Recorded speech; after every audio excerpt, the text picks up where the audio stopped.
Alright, so this is going to be a video on how to create that Tetrahedral Satellite Constellation. I'm going to be doing this in a sandbox game, and we're going to see the settings here for the comm network. We're going to turn off all the extra base stations, and you can see that the occlusion modifiers are 1 for both atmospheric and non-atmospheric bodies. So we can go ahead and get started. I'm going to start by building a launcher that has 4 identical satellites on it. I'm going to put a Kerbal on this launcher because I don't have any other satellites in this game so far, so I'd like to be able to have control just to get into orbit. Once you get into orbit, you can do this entirely without a Kerbal. So here you can see our actual ComSats. There are fuel tanks, some batteries, an SAS, and reaction wheel with the biggest comm relay. So I'm going to use the biggest one just to show that this can be easily done. And I find that generally once you get 4 of these tetrahedral satellites set up, especially with this biggest relay, you can reach anywhere in the Kerbal system. So here we're just finishing up the launch vehicle, and then we'll go ahead and put this thing into orbit.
Alright, so now we're warping here. We're going to get into orbit with a 100-kilometer, roughly circular orbit. So now the key is we can't release any of these satellites until we're in the comm network. So as soon as we release it, our Kerbal doesn't have control anymore, so it needs to have an antenna signal.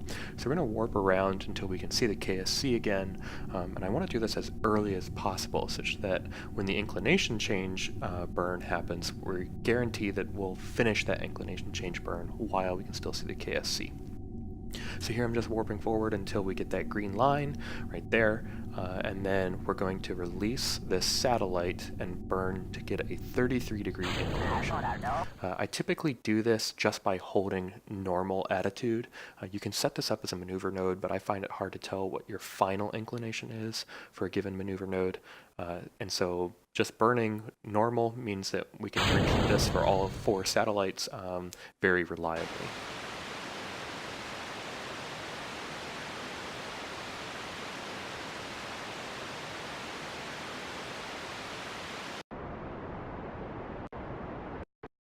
Alright, so now that we have an inclination of 33 degrees, we want to set up a maneuver node at the highest latitude.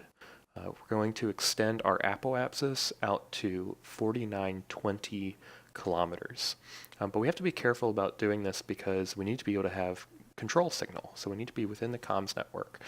I believe that if you set up and launch directly like this, as I've done, it takes 3 orbits for the KSC to come into view. So we're going to skip this here. You can see that we lose comm network. I'm going to try it here on this second orbit, and you'll see that I start to burn, but we actually are going to run out the line of sight of KSC during this burn, so I have to revert to the last save.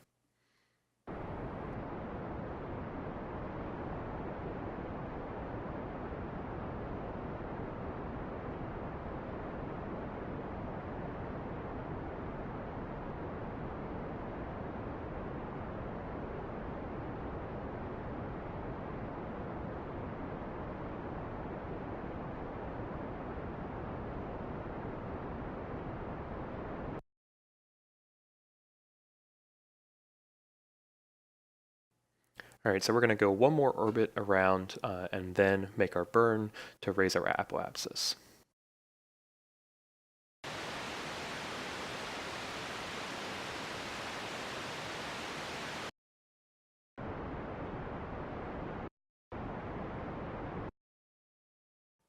Now that we have our apoapsis set, we want to raise our periapse so that it's 2520 kilometers.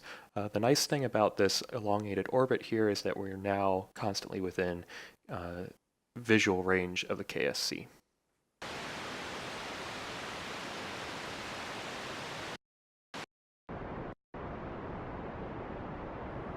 So this is now finishing up our first final orbit of one of these satellites.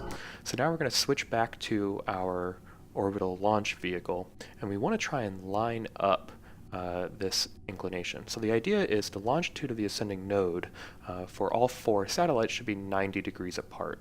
So here I'm lining up my launch vehicle orbit with my first satellite orbit in order to try and figure out where the longitude of ascending node should be for the second satellite. So now we warp around and we're just waiting for comm signal up in the top left corner before we release this satellite. And there we get comm signal again. So now we can release this satellite and do the exact same thing. We're just going to hold normal and burn until our inclination is 33 degrees.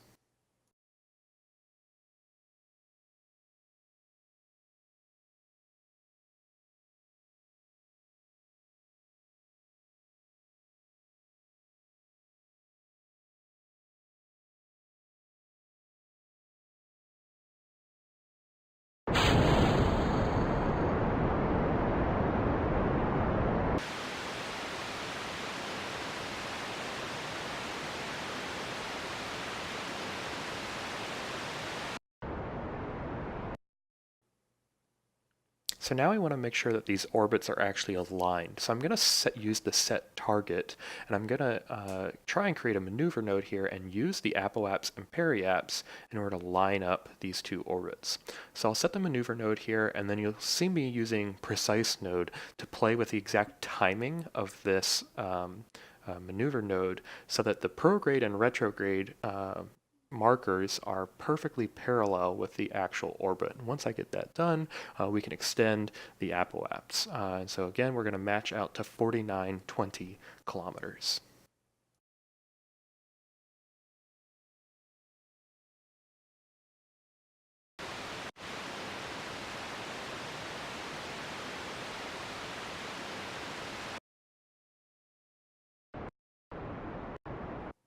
So now that we have this orbit placed, we need to time this orbit so that the second comm satellite reaches its apoapse when the first comm satellite reaches its periapse. So in order to do this, we're going to use a little bit of math and an Excel file that you can see me make here on screen in order to line up these orbits. So the idea is we're going to measure the time to periapse of our first satellite and record that, as well as the orbital period of the first satellite. And we want some integer multiple of the orbital period plus the time to periapse to be an integer multiple of our second satellite's orbital period. And we'll adjust the orbital period of our second satellite in order to achieve that. So here we can see I'm putting in the orbital period for the first satellite. It's 8 hours and 20 minutes, and the time to periapse as well. We're then going to add these 2 together in a integer multiple of orbital period in order to figure out what our orbital period of the second satellite should be.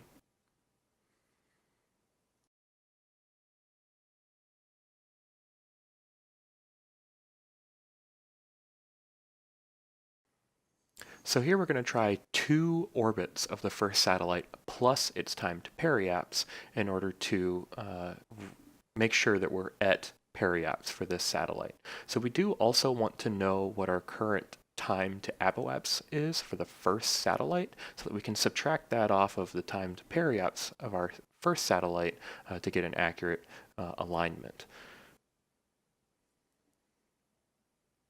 So here you can see I'm measuring my time to apoapse for that satellite. And here, we're going to subtract that from the time to periapse of our first satellite in order to make sure that they are actually aligned.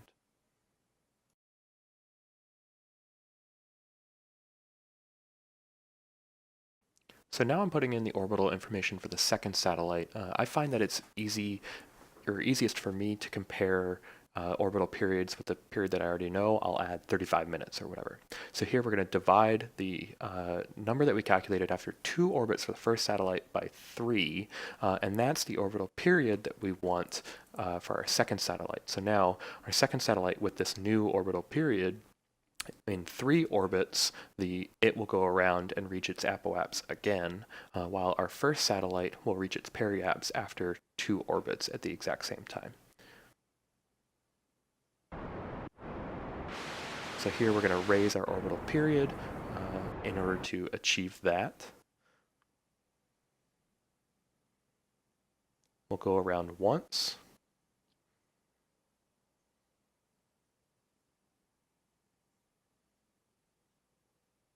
Go around twice.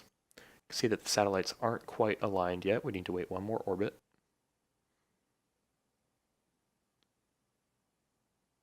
And now we'll go around a 3rd time. So now I'll cancel this time warp a little early and set a maneuver node in order to raise our periapse to 2520 kilometers.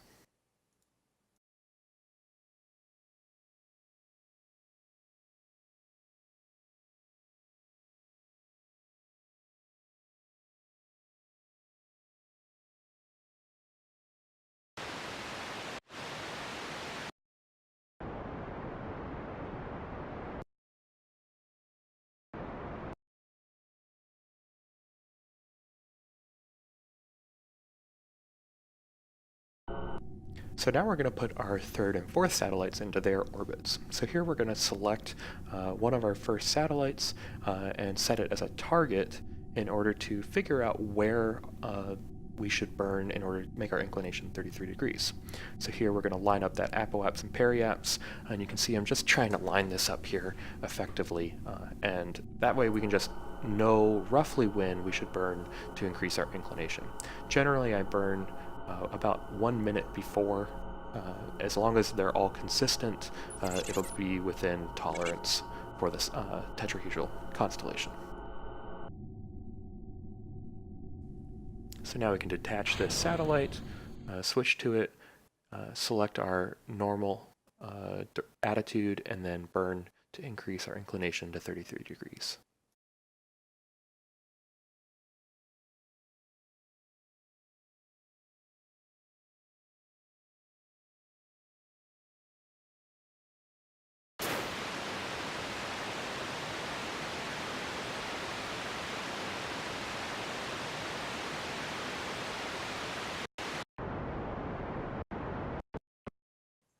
So now we want this orbit to be offset by 90 degrees, and so we're going to line up the 2 existing orbits in order to create our maneuver node.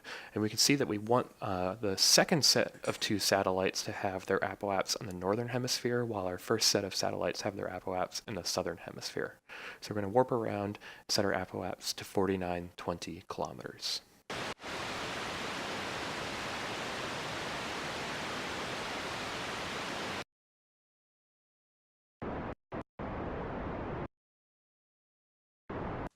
So now we want this 3rd satellite to be reaching its apoapse when the 2 other satellites are on the opposite side of the planet and at equal latitudes. So in order to do that, we're going to actually use a maneuver node in order to figure out the placement of our satellites. So we'll switch to our first set of satellites here, and we're going to time warp forward until they're approximately equal in latitude.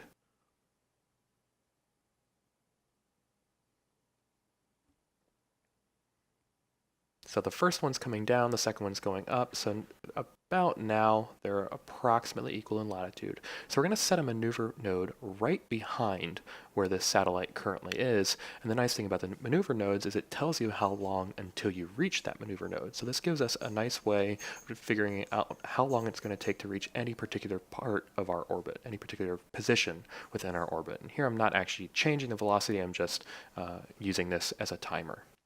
So now we'll switch back to our 3rd satellite here and accelerate or time warp into apoapse.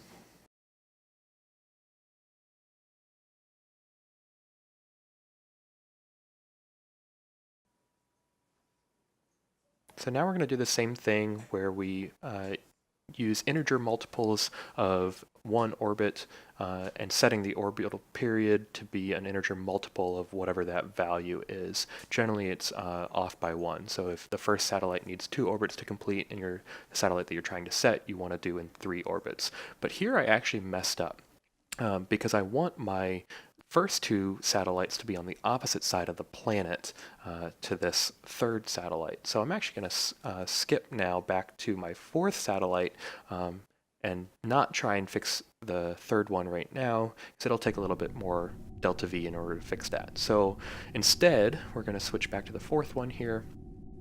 So now we're going to use that 3rd satellite to set a target. We want to put our maneuver node at the descending node of that 3rd satellite. So we're going to warp ahead. I'll set a maneuver node, and then we'll hold normal attitude and burn to increase inclination to 33 degrees.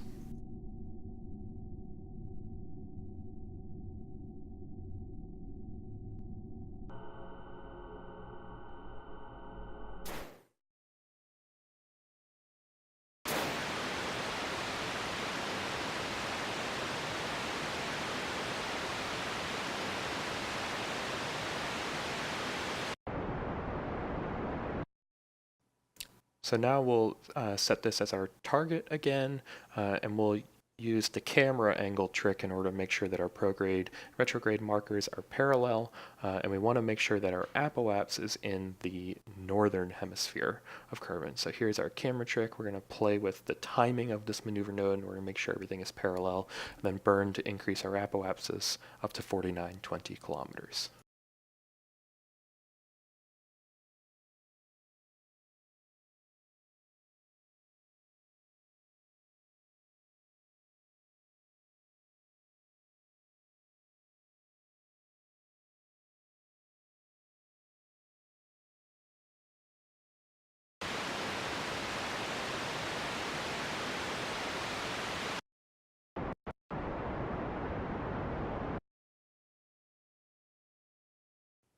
So here we're going to use the trick again for setting a maneuver node in order to figure out what location in an orbit, or how long it's going to take to reach a particular location in the orbit. So we're going to wait for these 2 satellites to reach equal latitude, which is right here. And we'll set a maneuver node just behind the satellite in order to give us a timer effectively. So now we'll switch back to our 4th satellite now and time warp up to apoapsis. And now we'll use our orbital periods and the time to that maneuver node in order to figure out what our orbital period of the 4th satellite should be in order to align these orbits.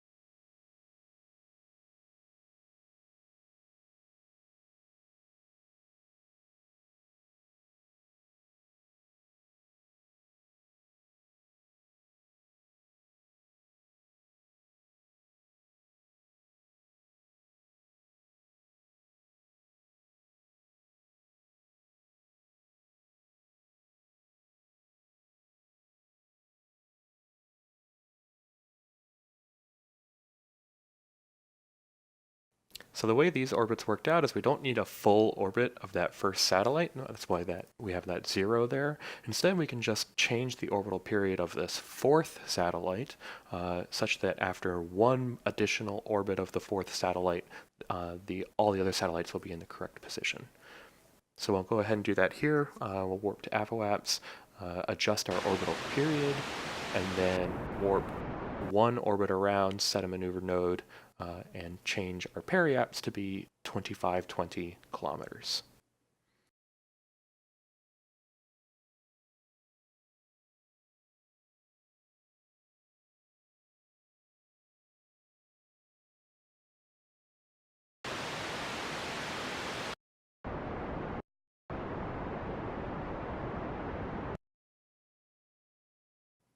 So now this satellite is in the correct position, but we still need to fix that third satellite that I had wrong earlier. So we're going to warp up to apoapse again, and then compare with the fourth satellite, the one that we just set, in order to give us an effective time. So here we're going to measure our time to apoapse. Our time to periapse, because we want the apoapse of the third satellite to be the same as the periapse of our fourth satellite. And what we'll see is we only need to increase the orbital period by a couple of minutes in order to get an effective alignment.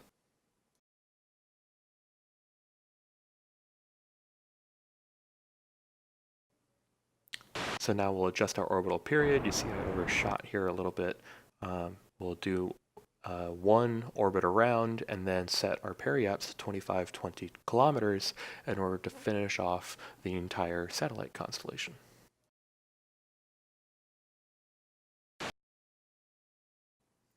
So now we've set up this satellite constellation that any single point on Kerbin always has connection to at least one of the satellites. All the satellites can see all of the other satellites, and in reality, most places on the body, in this case Kerbin, are usually connected to 2 satellites, and sometimes even 3. So this guarantees 100% coverage of the planet using only 4 satellites, and as I've shown here, you can actually set up these orbits by hand. I will give a full description of the orbital parameters as a link in the description to this video.